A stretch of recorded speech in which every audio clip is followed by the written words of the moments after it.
apakah kalau kita simpan uang di deposito itu bebas pajak? Oke, ini saya kasih insight-nya ya.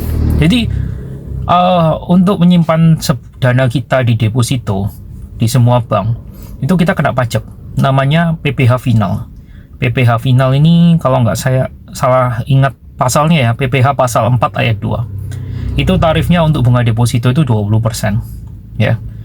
Jadi dipotongnya kapan? Ya, ketika kita terima bunga deposito, di situ dipotong 20% dari bunganya. Misalnya bunganya 10%, ini misal aja ya.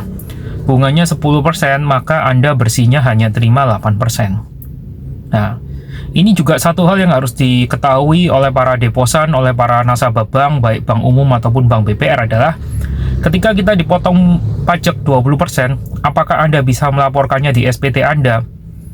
Ini dekat zaman-zaman pelaporan SPT ya, bulan Januari kan Maret batas akhirnya pelaporan SPT ya. Saya kasih tahu jawabannya adalah bisa. Anda bisa minta pergi bank di mana Anda melakukan penempatan dana Anda berupa deposito. Anda bisa minta ke masing-masing bank. Misalnya Anda deposito 1 miliar, 100 miliar di BCA.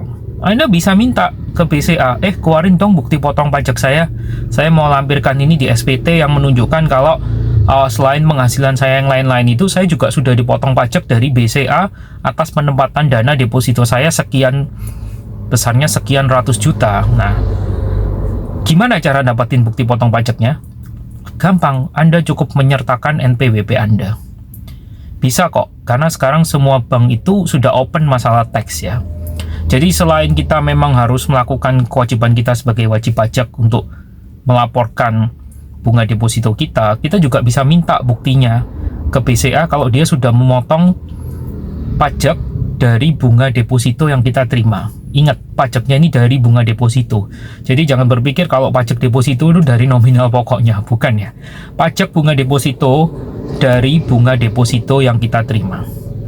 Berapa besarnya tergantung penempatan dana Anda di masing-masing bank. Oke, semoga info ini berguna ya.